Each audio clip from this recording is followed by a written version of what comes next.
کہ ہمارے علاقے میں ایک پیر تھے جو زمیندار بھی تھے، ہزاروں لوگ ان کے مرید تھے۔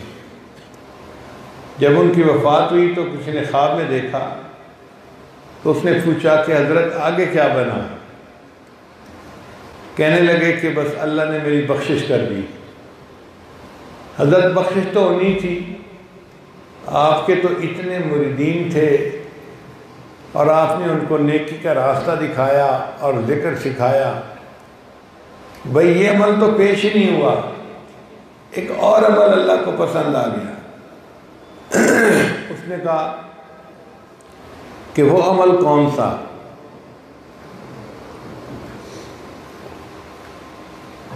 انہوں نے کہا کہ سردی کے موسم میں ایسا بھی وقت آتا ہے جب چارے کی قلت ہو جاتی ہے، تو غریب لوگوں کے جو جانور ہوتے ہیں وہ بھوکے رہتے ہیں، کچھ لوگ امیروں سے خرید لیتے ہیں اور جو خرید نہیں سکتے تو وہ پھر بغیر اجازت ان کا چارہ کاٹ لیتے ہیں، چوری کر لیتے ہیں۔ ایک ایسا ہی وقت تھا، میرا چارہ بہت لگا ہوا تھا، مگر میں محسوس کر رہا تھا کہ چارہ روز کم ہوتا جا رہا ہے۔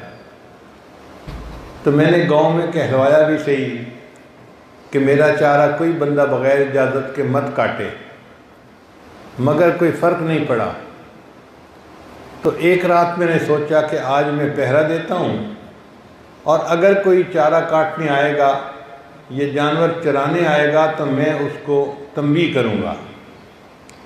میں عشاء کی نماز پڑھ کے ایک جگہ چھپ کے بیٹھ گیا۔ جب رات گہری ہو گئی تو چند بکریاں میرے کھیت میں چرنے آ گئیں۔ ان بکریوں کے پیچھے ایک نوجوان لڑکا تھا جو انہیں چرا رہا تھا، مگر اندھیرے کی وجہ سے مجھے اس کی شکل نظر نہیں آ رہی تھی۔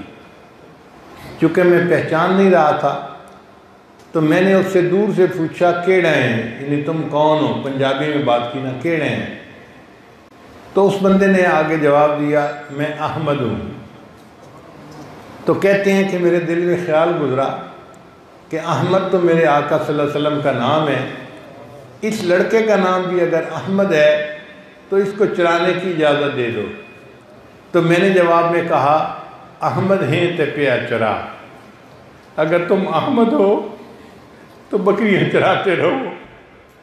میری یہ بات اللہ کو پسند آ گئی کہ میرے بندے تو نے میرے محبوب صلی اللہ علیہ وسلم کے نام کا احترام کیا، میں تیرے سب گناہوں کو معاف دیتا ہوں۔ چھوٹے چھوٹے عمل جو اللہ کے لیے کیے ہوں گے ہمیں یاد بھی نہیں ہوں گے، وہ کام آ جائیں گے۔